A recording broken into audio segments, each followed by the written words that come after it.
Welcome to the Wealth Matters podcast, where investors come together to better understand how to build passive cash flow and create generational wealth without all the confusing mumbo-jumbo. Here's your host and co-author of Amazon #1 bestseller, Alpesh Parmar. Welcome to Wealth Matters podcast. I am going to talk about SBA today, and I'm going to have SBA expert Joshua Kim with me today. Hey, Joshua, how are you? Hey, great to be on. I know we had some scheduling issues, but I'm glad we're able to jump on with you today.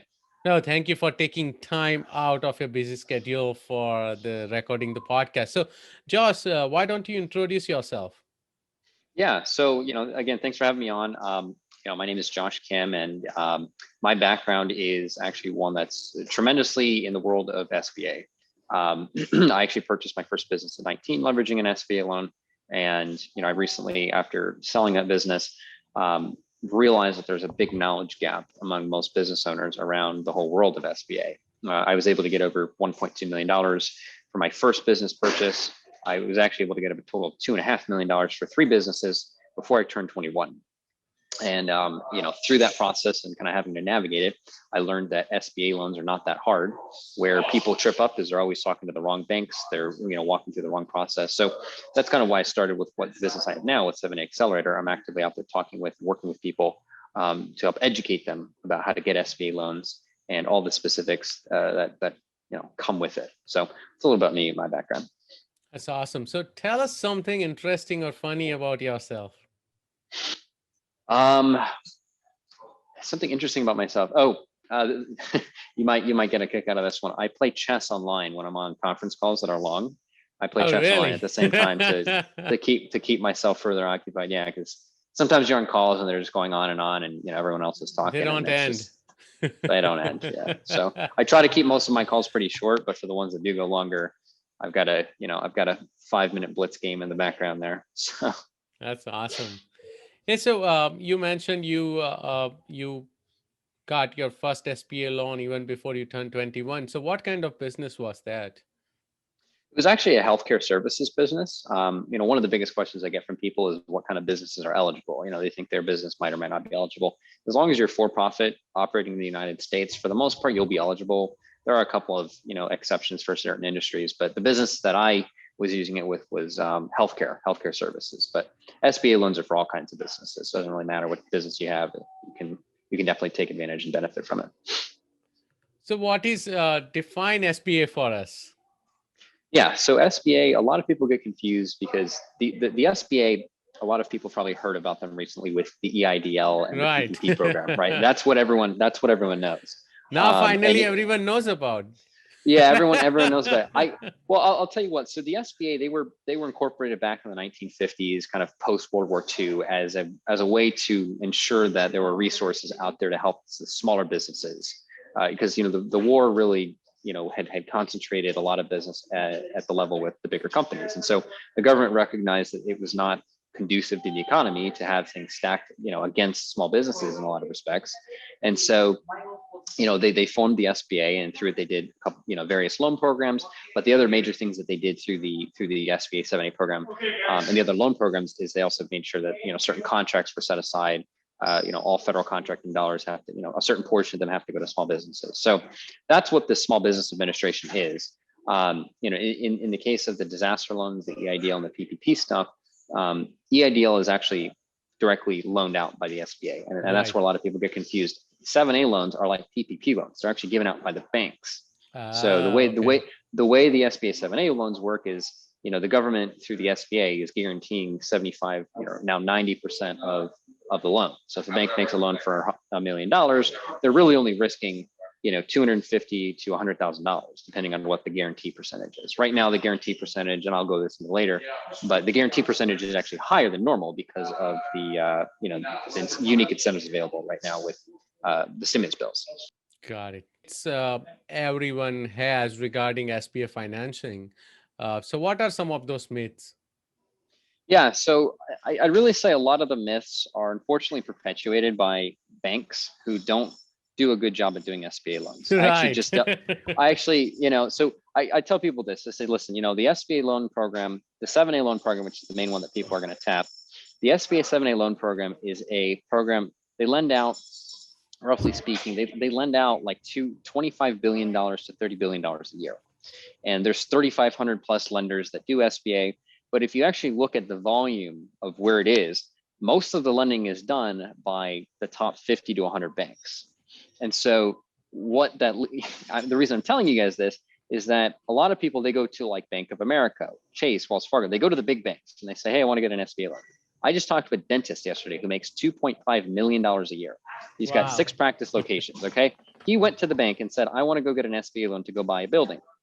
The building was like 1.2 million and his mortgage would have been cheaper than what he pays in rent, but the bank still turned it down. It's just completely ridiculous. Yeah. So that's the thing. It's like, if you walk away with one experience you have at a bad lender. So anyway, so what is the top SBA myth? I think, the first one is definitely that not all lenders are created equal. And you got to understand that one answer from one bank is going to be different, all the way through. And so I just with situations I've seen, it's not always about the lender itself, but sometimes the bankers, they give you bad information. Like I had a situation the other day. One of the conditions with SBA financing is you can't have, a loss to the government or, a delinquency on any federally guaranteed money. So student loan, taxes, you can owe taxes, right? But, you have to have an installment agreement. There's a couple of nuances, but, I'm dealing with a lady, one of her kids had a super old student loan that got charged off. Part of it got charged off like 9 years ago. There was this whole situation with, she went through a divorce. The divorce said the husband was supposed to take care of it. He didn't, and then he passed away. And, she was a co-signer for it. So it was like $9,000. So I talked to one of the banks that I was talking to, about getting her financing for her business. She's got a successful business. She makes $300-400 grand a year off of it. She needed to get a little capital to grow. And the bank basically said, oh, well, because she had this charge off of $9,000, she can't get financing. I said, well, that's not true. All she has to do is pay it, make whole, and then it's good to go. So the reason I'm telling you that story is, not all lenders are created equal because, not only does each bank have a different credit criteria of businesses they like to finance. Some banks only do real estate. Some banks only do healthcare businesses. Some banks only like doing franchises. It just varies, tremendously.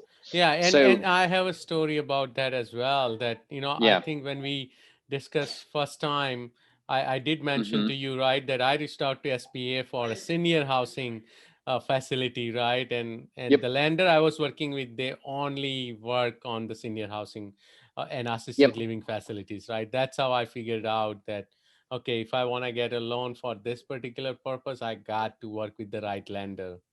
Yeah, you have to find, and that's what I tell people. You have to find a lender who actively works with your type of industry. Because if they don't work with your type of industry, you're going to have a lot of issues. So that's really the first biggest myth. I think the next myth that I would tell people is that SBA financing is hard to get. And again, a lot of it is going to just keep tying back to not all lenders are created equal, but financing is not hard to get if you go to the right banks, because the way that this program is set up, it's very profitable and lucrative for the banks because they have very little to no downside risk on the loans because of how they're guaranteed by the government. And so unfortunately what happens is, again, to keep harping back on it, depends on the bank. Some banks still are underwriting these loans like a regular loan. They're not underwriting it, keeping in mind they should be underwriting it like a government guaranteed business loan. So anyway, that's the other big myth that a lot of people hear, is that it's hard to get. And for the dentist who needed $1.2 million to go, he actually got declined by, I think, Chase and Bank of America. Just ridiculous. So, but I told him, I said, this money is not hard to get as long as you are able to demonstrate the cash flow. They should approve it. But again, it was because he was working with the wrong kind of bank. They don't specialize in that. And so that myth is unfortunately a big byproduct of people predominantly banking at the big banks. And they think, okay, well, I bank at Chase, I bank at Wells Fargo, I'm going to go to them about financing for, a business project. And that's just unfortunately what happens over and over. So yeah, I'd say that's probably the biggest, that's the second biggest myth. The other next myth I think it would be out there is that, a lot of people think, oh, my business won't qualify. Well, if you go online, you actually look up the eligibility, as long as you're a for-profit business operating in the United States, you are 99% of the time going to be eligible.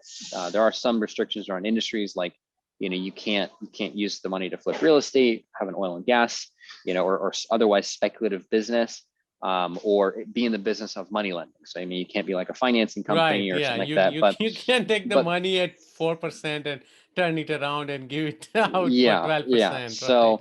yeah, the government doesn't want to. So, but outside of that, I mean, if you run a regular business with employees, like, you're going to be eligible. And you can always check the SBA site just to make sure, or reach out to me if you got questions. I did clear up an interesting question for someone the other day. They had a question as to whether they could get financing for their Airbnb business. And so I actually did get clarification from the SBA that in their case, yes, it was eligible. There are certain kind of gray areas for people doing Airbnbs, because the SBA doesn't like people using, they don't like them using SBA loans for properties that are, considered personal residential. They have to be for the business, and they can't be passive. They can't be passive real estate investments. You can't just go buy an apartment building with it, or go buy a commercial building with it. You have to have your business operating in it. But right. So because that's we a good point. So sorry to yeah, interrupt. So you're saying I can, let's say, if I want an Airbnb, I can look into using SBA, because yeah, Airbnb is an active business. yeah. And the unique term with it is, if they said most of the revenue is coming from guests that are staying 30 days or less, if 50% of the revenue is projected to come from, and obviously with most Airbnbs, that's the case. They're Short-term leasing it up rentals. for Yep. 4 to 7 days, the average stay, or I don't know what the statistic is. So once we got clarified from that, they're like, oh, okay, yeah, it is eligible. So yeah, if you did want to go get capital, whether you're doing the lease arbitrage model or you're wanting to, acquire it, there are certain restrictions. If you do want to use the 7A loan to go purchase a house for running an Airbnb, you got to do stuff like it's something like about zoning or whatever. But if you're following the lease arbitrage model, where you're just leasing the property from a different Oh, landlord, that's very easy. Yeah, then you are not that's owning the real estate. then you don't own the property. You're just running a rentals business, a short-term rental business. And if you need capital to go buy furniture or something, super easy. So, but yeah, for the most part, 99% of the people out there will apply for as far as being eligible for SBA financing. So, I think the other big myth that I like busting for people, just with my own personal stories, you need a ton of cash or collateral to do, to get a loan. Like my first deal, I had 20 grand in my name. So I had 20 grand in my name, and I was able to borrow $1.2 million. I didn't own a house. I didn't have all this other stuff. So, but a lot of people ask, well, how is that possible? Well, the reason is because I found a business that was already making money. So I took over a business that was already profitable and had cash flow to the tune of about $50,000 a month. So when the lender looked at it, they said, okay, well, based on this structure, your financing need is going to be 14 grand a month, and you have 50 grand a month of cash flow. Like the cash flow covered the debt service very, very well. So, that's another big myth I like breaking for people, is they just, they assume. I have a question about that as Yes. well. So when I was looking into senior housing, the collateral was a big deal as well. And of course, now that I understand, maybe I was not working with the right lender, or maybe I was not providing Yeah. them the right information. But at that point, they had mentioned, and that's what my understanding was as well, that you do need a collateral. And they had asked me to put my primary residence as collateral. And I'm like, I'm not doing that. Living in California, I cannot take chance on my primary residence. So, Yeah. Well, so what's the I'll workaround? I'll clarify that for you. So here's the thing, like, you are technically, regardless of the SBA loan size, you're required to personally guarantee the loan. Yeah. So to your question, yes, one of the requirements of an SBA loan is you're going to have to personally guarantee it. So the unique thing about it is, in the SBA's policy, if you have available collateral, you do have to pledge it. But if you don't have the collateral, you don't have to pledge it. I So, see. unfortunately, in your So I should situation, I sell know my house, right? And then get the loan. I'm not telling No, you to I'm do just that, kidding. but no, like I am talking to certain people that that's what they're doing. They're like, well, if I just sell the house and then I have extra cash, I'm doing the deal, and then I buy the house later, I'm like, well, yeah, technically they won't have a lien on that, but here's the thing, like, if you sell your house, you get the loan, and then you buy the house back, it's not really going to change anything, because when if something happens, like, they're looking at a full personal guarantee. Anything you own can be, they can have a claim against. But, the thing is, and especially with COVID and everything that's happened, a lot of SBA lenders are more than willing to do an offer in compromise. So worst case scenario, you pull out $1 million loan, your business runs for a bit and then it doesn't work out. And you go to the bank and, you still owe them 600-700K and you say, hey, look, all I can pay you is 100 grand. A lot of times they'll take it and they'll just settle it. So, it's not always the end of the world, but So I've heard of a lot of workouts where they do end up letting the person keep their house or whatever in certain circumstances. It just really depends. So I got a couple more questions. So going back to the collateral itself, can I use my other rental properties as collateral if I need to put in, or how would that work? Well, And if they have mortgage or? Yeah. So like if you have other rental properties and you own it in your personal name, do you own them in your personal name or you own it through a company, like an LLC? Mostly LLC. There are a couple on personal name. There are certain workarounds. I'm not the expert with like the specifics on how you do that, but I have heard there are ways if you want to pledge other specific properties and you say, look, like I will pledge these houses because technically they can't require you to cross, like if you go get a loan to go buy a business and you own 5 other LLCs, they can't force you to have those other LLCs guarantee the loan. But if you go to them and say, look, I don't want to guarantee my primary residence, but I have equal equity amongst these 2 rental properties, can I pledge those instead of my primary residence? Sometimes they'll make that work. So it just depends on the bank, but and at that point they might have to get someone from the SBA involved. Normally the way it works with most lenders is they just participate in the program. So they approve the loan internally and the SBA doesn't really have anything to do with it outside of providing the guarantee number and the guarantee fee gets paid to the SBA. So more complicated situations like that, you could go to the SBA and the lender and figure out how to do that. But there's lots of wiggle room on a lot of stuff like that. Hey, well, and one more question. Can I also acquire an e-commerce or a business which is online only? Yes, it's actually funny you mentioned that. I'm partnering with someone right now. He has he has a software system that primarily is geared towards people who have e-commerce businesses, and so we're actually going to be able to help get financing for about 30 to 40 of his clients who they use his software. So e-commerce is definitely a space that a lot of people don't tap or they don't look for external financing options. They just try to grow the business the whole time with credit cards. And credit cards are good. They can take you up to a certain, range, Right. But obviously if you're getting hit with the interest on credit cards 3 to 4 months of the year, it's the same as what you would pay on a full, 1 year of interest on an SBA loan. So that's just something to keep in mind too. Right. But yeah, you can definitely use it to buy an e-commerce business. I do know some lenders that specialize in those, and they do like those. But I also know a lot of lenders who don't like that. So most of the banks you probably would go to for that wouldn't help. Yeah, I got a question there. I think the other next myth that I would cover is that SBA loans take a lot of paperwork and they take a long time to close. I kind of lump those together. That's what I thought too. Yeah, because a lot of, and I tell people this, I said, listen, if you go, a lot of it still keeps coming back to the first myth I mentioned. Not all lenders are created equal. So if you are working with banks who really know what they're doing, they make the process move very quickly. So I had a friend of mine actually I introduced him to a lender who's actually helping him get a large financing request done over $4 million to do a partner buyout for his business. And he said he was surprised at how little paperwork there was compared to what he thought. Wow. There was only 2 SBA forms. Obviously you have to submit all of your business tax returns and all this and all that, but it wasn't some, what he said, it wasn't a financial colonoscopy. He just filled out, so, Yes. as far as paperwork, you're going to have to submit the same paperwork as any major business loan, your tax returns, your financials, but yeah. I was just talking to my CPA right before this call, and I was just complaining to him about the same thing that, as small business owner, we do make, pretty good amount of money, but every time we have to go to get a loan, not just SBA, but I'm trying to refinance a small rental property, which I own free and clear. And they're asking me for hundreds of documents. And I was telling him I've been running the business for 10 years. And still they ask me for all the documents. But let's say if I was working for another business and I was the only employee there, they would not ask all the questions to my employer, like, would you be around by the time the refinance is done or not, right? So it's weird that, as a small business owner.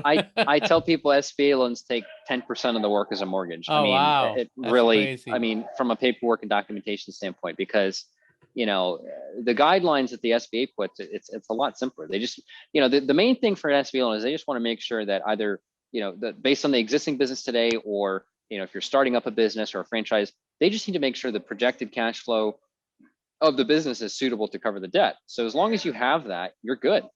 So, it's funny. So I don't know what you're doing right now, but it might make more sense to just go take out an SBA loan than a mortgage on this building. I could help you with that. But yeah, so as far as paperwork, there's only like 2 or 3 forms you actually have to sign that are SBA related. And one of them, the bank would probably ask for anyway. It's a personal financial statement. The other one's a borrower application and background. So you fill out your ethnicity, how many employees your company has, all that basic stuff. But outside of those 2 documents, the only stuff you have to submit for an application is obviously your financials.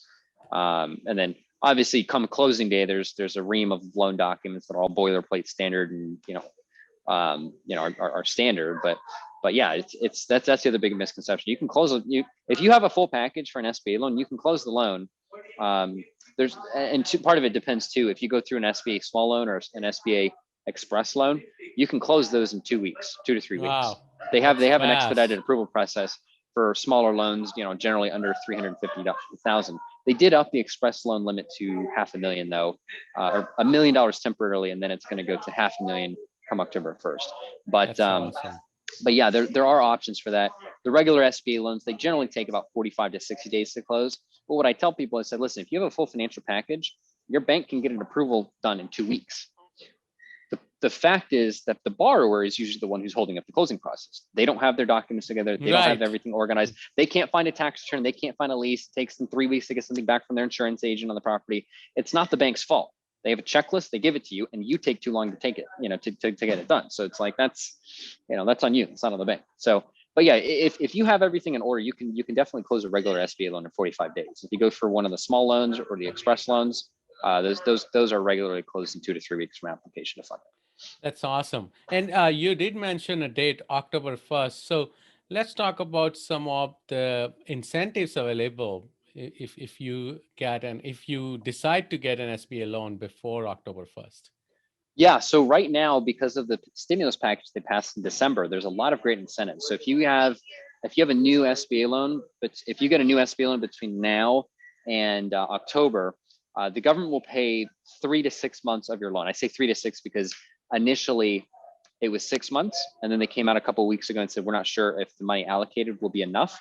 But part of the stimulus package that got pushed through with December, or the more recent stimulus package that Biden and them are putting through, my understanding is it'll add more money to that pot. So if that goes through, every new business that gets a loan between now and October 1st, they will have the first 6 months of the loan paid for, which is huge on a 10-year loan. That's 5%. So when you say paid for, means the government will cover the payment, installment payment, or interest, or they will cover the principal and interest up to $9,000 a month per loan. So if you get a loan of like $800,000, I think I did the math depending on the rate. If your loan is $800,000, they will cover, it roughly comes to, might be rounding up by $100 or whatnot. They will cover $9,000 a month for 6 months. It's $54,000 in savings. Wow. The other big thing is normally when you get an SBA loan, they have what is called a guarantee fee. That's a 3.5% to 3.75% fee that gets rolled into your loan that gets paid to the SBA. And that's basically how the SBA doesn't lose money every year paying out the loans that go bad. They basically just charge a 3 to 4% insurance premium on every loan. They collect that insurance premium and they pay off the ones that go bad, right? It's a price of doing business, but that is waived right now. So I break down the math. I break down the math for people on the site. If I'm sure we'll link it for the audience. But if you go out right now and you get a loan for $1 million, the savings are worth $89,000 because you're saving $35,000 with the guarantee fee being waived. 3.5% of $1 million, $35,000 savings there, and you're also going to be saving a total of $54,000 on the payments. Provided you get the 6 months instead of the 3, because if you get it as of today, it's 3 months, but I'm expecting sooner to be back to 6. So those are some really crazy savings. The other third benefit, major change that they made to it is that instead of a 75% guarantee, it's a 90% guarantee. That's more of a bank focused thing, because they have a higher guarantee percentage. But what that means for you is if you have a deal that they might not otherwise do, they'll do it now. because I've had lenders tell me, like, we would not do this deal if we did not have a 90% guarantee. If we had a 75% guarantee, we would not do it, but because we have 90, we will do it. And the SBA knows that they're going to take losses from COVID. 2020 destroyed a lot of businesses, flipped them upside down, despite all the PPP, the EIDL, and the subsidized payments for the existing loans. But yeah, unfortunately, that's just one of the components. But SBA of is not worried, man. We are going to print more money. Yeah, exactly. They're not worried because the money that they allocate off to the side of the SBA, I think the money they put aside to cover the 6 months of payments, all that was like $3 billion or something. Yeah, I mean, it's pennies in the grand scheme of things for exactly all the EIDL the and trillions. Yeah. So anyway, but yeah, I mean, that's one of the things. Now is the time to borrow money, and that's why I'm glad we were actually able to jump on the podcast today. I know we were initially planning for having a few weeks from now, but right. I think it's a very time sensitive thing to get out there to the audience. And to anyone in the audience listening, if you have a business and you have any need of capital, whether it's to refinance out existing debt, you want to go purchase a building, you want to go buy a partner out, maybe you want to go buy another business, or you just need general working capital to grow, now's the time to do it, because they're paying you to borrow the money for the first couple months. I mean, they're making the payment for you, just saying, please contribute to the economy, borrow this money, go start a business, go grow your business, go hire employees, because a lot of parts of the country are hurting right now. So no, that's awesome. To the talented entrepreneurs in the audience, you're the country's greatest asset, and the government recognizes that. So yeah, don't feel bad about taking advantage of everything. Oh, that's great. So let's take a quick break, Josh, and after the break, we will go through the same questions I ask every guest. You're listening to the Wealth Matters Podcast. The Wealth Matters Podcast. For more info about what we do, check us out at wealthmatters.com. It's wealth, WEALTH, matters, MATRS.com. Welcome back to Wealth Matters Podcast. Josh Kim gave us pretty good idea about what SBA is and what kind of incentives are available. Josh, are you ready for fire round? Yes, fire round. Let's do it. Would you be changing any business or investment strategy after this pandemic is over? Yeah, probably. I'm definitely looking at getting into the Airbnb space. I think that travel post-COVID, there's going to be a big upsurge in demand for it. I'm here in Florida today, actually. This week, I'm going to be looking at 2-3 properties that I'm going to probably lease out and do on Airbnb. Other investment strategies. I'm primarily a contrarian, but I think the market's overvalued as a whole. So not really wanting to do much on that. So just basically sit on cash and put the money in projects that I can directly control. Favorite real estate or finance or any other related book? That's a good one. I think one of my favorite general books would be The Richest Man of Babylon. I don't know if that's one you run. That's a good one. Great book. And then my mentor, he wrote a book called Your First 100 Million. It's about mergers, acquisitions, buying and selling companies. It's kind of where I got my start. But yeah, I mean those are probably two of my favorites. That's great. Any tool or website you recommend or you cannot live without? Well, I don't know if it's necessarily a tool, but I use for my web browser, I use Opera. Opera is a great privacy-focused web browser, and I really like it because they have an integrated messaging system. They have an integrated WhatsApp on it. So because I'm always talking with people either on WhatsApp or Facebook Messenger, because I do a lot of stuff on Facebook, it's convenient. I can just hit a shortcut, jump to messages, close it, instead of having to click and jump back and forth on tabs. So Opera is a great browser. Yeah, I don't use Google Chrome or Internet Explorer. I have been using Brave and Opera mostly. So yeah, I second that. Yeah, it's a great productivity time saver. And they've got different workspaces too. So you can put all of your, if you're listening to music in the background, you can put it on one workspace. If you're doing something else, you can put it all. So it's nice being able to kind of categorize and separate and delegate out. Oh, that's great. Any advice for beginner investors? Beginning investors. Yeah, I mean, I think the biggest piece of advice, just regardless, is just make sure you understand what the hell you're putting your money into. I mean, I've been burned on deals where, I didn't really fully understand it. I trusted someone that they knew what they were talking about and they didn't. And, it was a big goose egg. So, I only put money in things right now that I directly control and touch and, know what the return is going to be. I don't stray outside of that. And if I'm going to go invest in a new area, I make sure that I have someone who's an expert in that area there with me doing the business and making sure that they have proper alignment of incentives for that project to go well. So like with Airbnb, I don't know a lot about Airbnb. I have a friend who does. He has an upside in it. I'm putting in, the money initially needed to get everything set up, and he's got a profit share. So that's how I bridge the gap on, something I'm not as familiar about when I do want to get into a new space. That's great. How do you give back? Well, right now, my biggest way of giving back is helping small business owners access financing. So it's, it's a full-time job. It's obviously what I do primarily now. I see it as a great way of giving back, but I do also help with, some entrepreneurs who they come to us, they're not eligible to qualify for regular SBA financing. I do try to take time out of my day to make sure that I can direct them to alternative resources in the event that SBA 7A financing isn't suitable for them for whatever reason. Either, the amount of money they need is below what, most of the lenders like doing for SBA, or, just various other circumstances. So, but yeah, that's what I would say for that. I try to help all entrepreneurs of all sizes as best I can with my nexus of work with 7A Accelerator. That's awesome. Thank you so much, Josh. How can my listeners reach out to you?